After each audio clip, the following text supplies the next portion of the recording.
বাপ মারে সন্তান দেখতে পারে না এই টাকার লাগিয়া, সন্তান রে মা দেখতে পারে না, মা মায়ের সন্তান রে এই পরকীয়ার কারণে কত কিছু যে হইতাছে। ঠিক আছে, সবকিছু সব এই টাকার কারণে। আমরা শেষে কথা বলছি কি যে প্রবাসীরা নিয়ে, প্রবাসীরা কিন্তু 15-20 বছর ধরে আছে বিদেশে, তারা কিন্তু এই যে বর্তমান বাংলাদেশের প্রেক্ষাপট যায় না, কারণ তারা তাই উন্নত একটা পরিবেশে।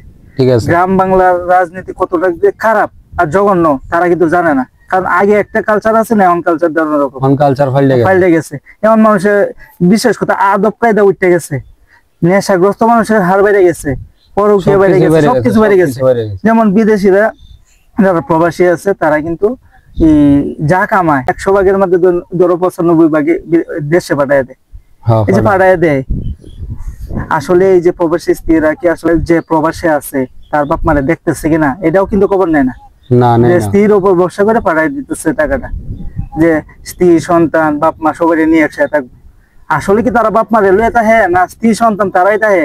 এমনকি দেখ এখন বর্তমানে বিগত 6-7 বছরের ইতিহাসে দেখা যায় যে পরকীয়ার 100 ভাগের মধ্যে 80 ভাগ হয় কিন্তু প্রবাসী স্ত্রীদের সাথে। এই যে নেশাগ্রস্ত হয় কারা?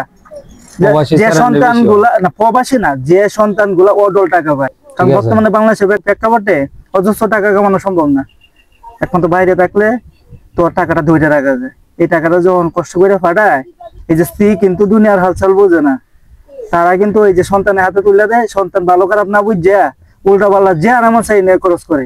ভালো নেশা তো আছেই, নেশা জুয়া যা আছে সবই করে, এমনকি স্ত্রী পরকীয়া পর্যন্ত করে।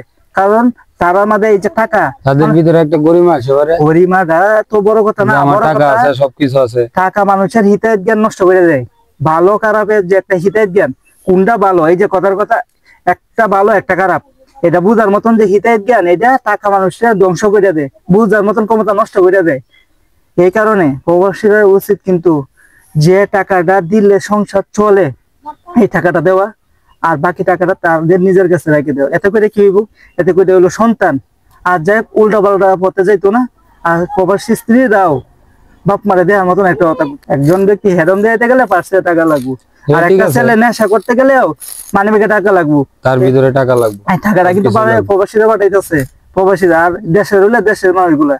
এই জন্য সন্তান রে বা স্ত্রীরে যতটুক দিলে অধপতনের পথে না যায় ততটুক দেওয়া উচিত। আর বেশি দেওয়াটাই সমাজের জন্য বিপজ্জনক, এমনকি একটা মারাত্মক একটা প্রভাব পড়বো, যারা সমাজ ও জাতির লাগে একটা ধ্বংসাত্মক একটা রূপ নিব। তাই আমাদের সকলে উচিত কি জানো?